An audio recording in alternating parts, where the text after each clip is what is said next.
Hello everyone, welcome to the channel SoFlyStyles. My name is Sophia and I share sewing tutorials to help you create beautiful outfits with confidence. Today, I'm super excited because we are finally wrapping up our Cupped Corset series. So today's tutorial is the final part and it is all about drafting the cap sleeves. Few weeks ago, when I uploaded my tutorial on how to draft a princess style bustier, I got one or two requests from people saying they want to see how I made the sleeves. So that is why I decided to do the cap sleeves again on this cupped corset blouse. So if you would like to see how I made the sleeves, then this tutorial is for you. And if you would like to see how I drafted the pattern for both the princess style bustier or the cupped corset blouse, I am going to put the link in the description box for you guys to check it out. So if you are yet to subscribe to my channel, do well to subscribe, like, and share my videos so that other people can learn. So without wasting much of our time, let's get started.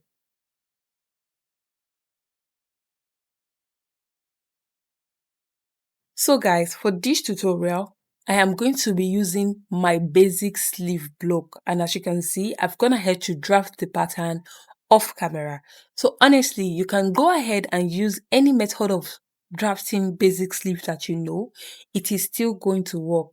The most important thing for us to achieve the perfect cap sleeve is what I'm going to be showing you as the video progresses. So make sure you draft your own basic sleeve, and when you do that, make sure it gets to your elbow length. All right, not, you don't have to make it all the way to the wrist, just to your elbow length. And the crown for your pattern, make sure what you have on your crown, by the time you measure it, it is either the exact measurement that you have on your cloth armhole or bigger. Don't make it shorter. Okay, you can have the exact thing or more than, though don't make it shorter. So the first thing I would like to explain to you is that there are two different kinds of cap sleeve. There's one that just stays on top of your shoulder, and there's one that goes all the way to the armhole. So for the sake of this tutorial, I'm going to be doing the one that goes all the way to the armhole, but you wouldn't know by the time I wear it. So for that, the first thing I'm going to be doing is from this my bicep line, I'm going to be going down by 1 inch on both sides of the bicep line.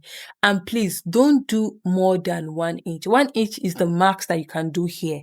You can do ½ inch, it's fine, 3/4 of an inch, but please don't do anything more than one. Anything more than 1 inch is already becoming a short sleeve. All right. So the next thing I'm going to be doing now is from this center line, I'm going to be going down by 3 inches to 3.5 inch. Please, anything more than 3.5 inch is no longer cap sleeve. It is becoming a short sleeve. All right. So from the top here, from the center of my crown, I'm going to be going down by 3.5 inch max. You can do 3 inches, you can do 2.5 inches, depending on how long you want your cap sleeve to be. But I feel like the maximum thing you can do here is 3.5. So I'm now, after marking the 3.5 inches like this, I'm now going to use my French cuff to connect it into the 1 inch mark I marked on the armhole part. All right, just watch what I'm doing. You're going to understand it.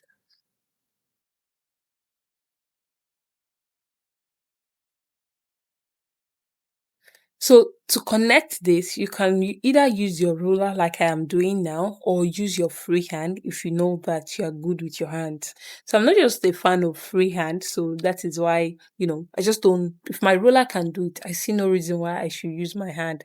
So that's it. So if you are good with your hand, go ahead and use your free hand to connect it. Just to make sure that the line you draw, the curve you draw is not looking pointy and is flowing well all around. All right.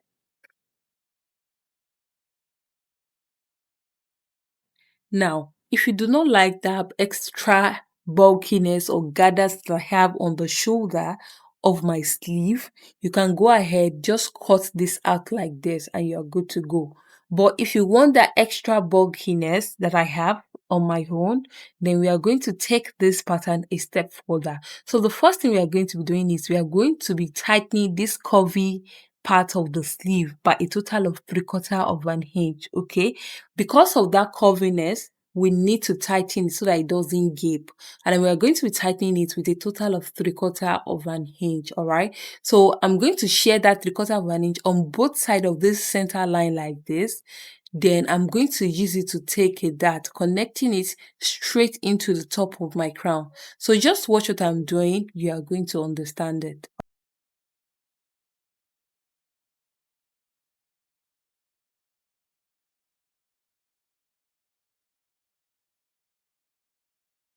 Now, the next thing we need to do is we need to close this dart permanently.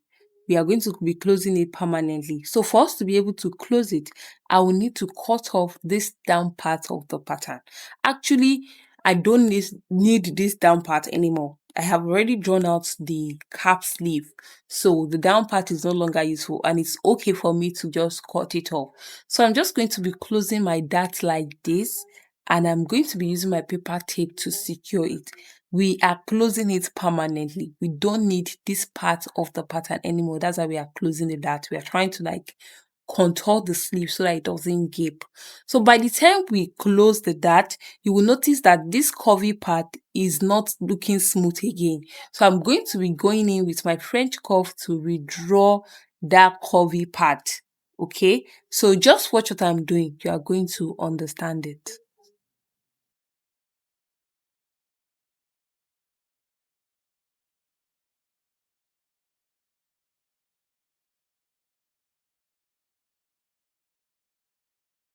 Now, after redrawing the curve, it is time to close the dart permanently. But I noticed that if I tried to close it, the paper was not relaxing around this top part. And that is because of the excess paper that I have here. It is too much. So I need to trim it off. But before I trim it off, I'm first off going to create that bulkiness, that gathers that I have on top of the shoulder. So for that, I'm going to be going up by 2 inches. Okay, so you can go ahead and do up to 3 inches, 4 inches, 5 inches, 10 inches, however you want it. But for me, I want to do something really moderate, and I feel like 2 inches is just fine. So I went up by 2 inches, and I'm going to be using my ruler to connect it or blend it into my crown with a cuff like this. So you can go ahead and use your free hand to do this, but I just don't trust my free hand like that. Okay, so that is why I like to use my ruler. So if you can use your free hand, fine. If you have a ruler, you can go ahead and use it as well. So it doesn't really like, just make sure you have a smooth curve by the time you draw your own. Okay. So before we continue, guys, I would like to say a very big thank you to Blessing Hame 4223 for sending me super thanks on my last video. Honestly, I wasn't expecting it and it took me by surprise. Thank you so much for your kindness. Thank you for your support. I do really appreciate it. And to every person who have been liking, commenting, and even sharing my video with other people, thank you so much for your support. I do really appreciate it and I do not take any of it for granted. Thank you. And may God bless each and every one of you for your support.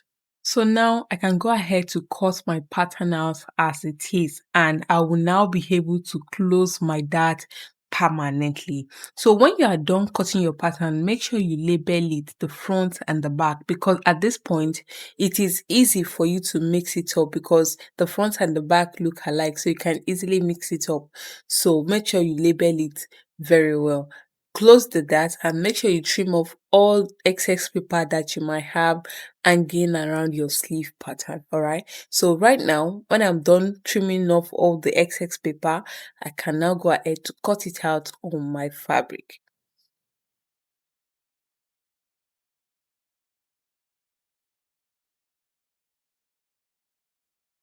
So to cut out my pattern on fabric, I added half inch sewing allowance all around the pattern.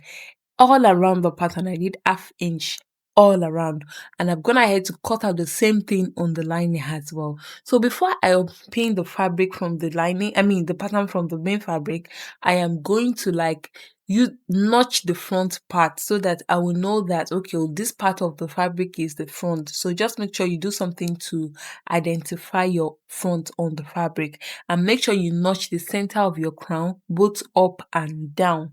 All right, so that you will know where is the top, where is the center, and all of that. So right now I'm going to separate the main fabric from the lining and I'm going to put them together. Okay, right to right, left to left. And notice that on my main fabric I put stay, while on the lining I used paper stay on it. Single layer of air stay on the main fabric and single layer of paper stay on the lining. So what I'm going to do now is I'm going to go ahead and sew it at the bottom, okay? I'm going to be sewing it down with half of an inch like this. I'll do it for both sides, the two piece. I'll do that, then notch it. After I notch it, I'm going to do an understitch, iron it down, then come back to show you what I have. So this is what I have. As you can see, I've gone ahead to like do an understitch on it all around, because you know that it is curvy, so we need to like notch it and do an understitch so that it is going to relax.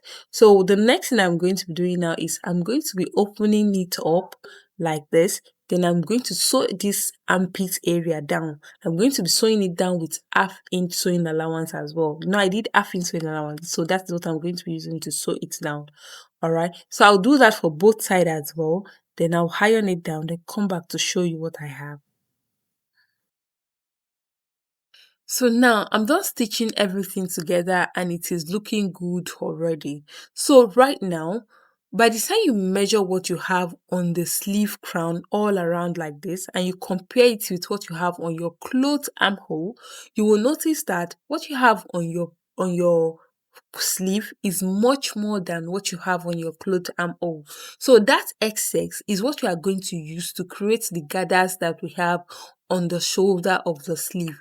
So what I did is I ran a loose stitch. I did a loose stitch all around the sleeve crown like this. So I'm now going to be pulling the thread to create the gathers. So I'm trying to transfer all the excess to the shoulder part of the sleeve, that is the top of the crown. So whatever you do, however you decide to create your own gather, make sure all the gathers goes to the shoulder part of the sleeve, that is the top of the crown. So just watch what I'm doing, you are going to understand it, okay?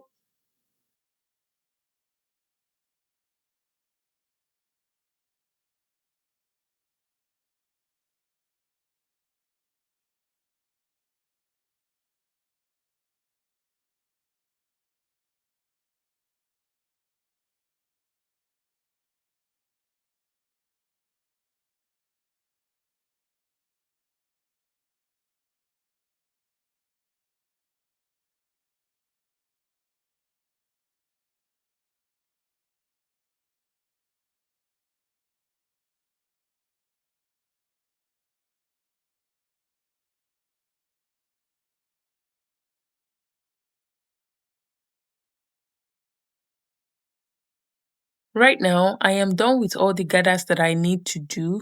It is time to fix the sleeve to the blouse.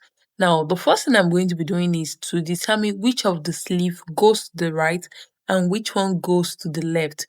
Once I've determined that, I can go ahead to like fix the sleeve to the blouse.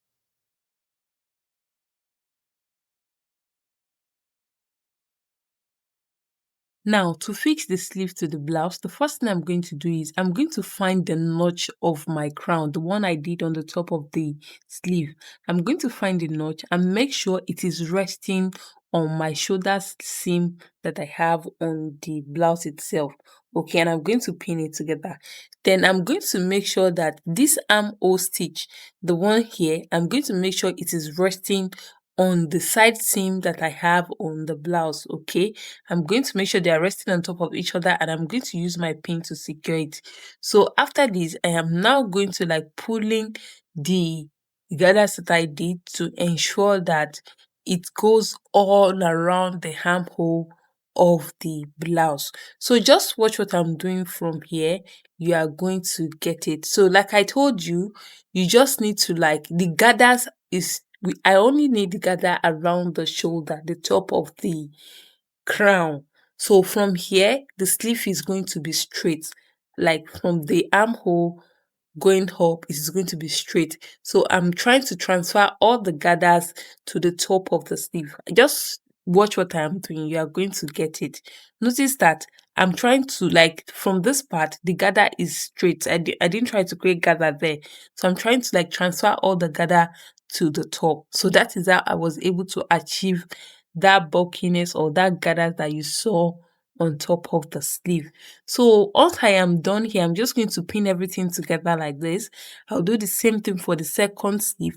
Then I'll take it to my machine to sew it down with half-inch sewing allowance. So just make sure that when you are pinning your home, you take your time to do all the pinning so that by the time you are sewing, it is just going to be easy.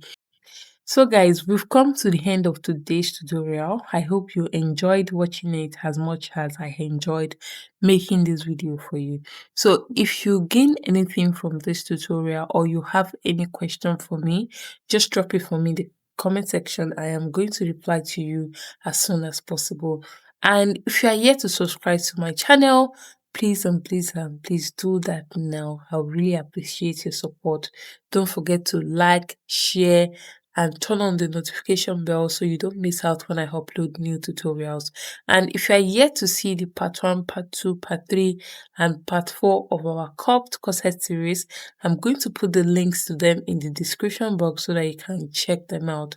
So we have come to the end of our Cupped Corset series, and we are going to be starting new topic or new project soon.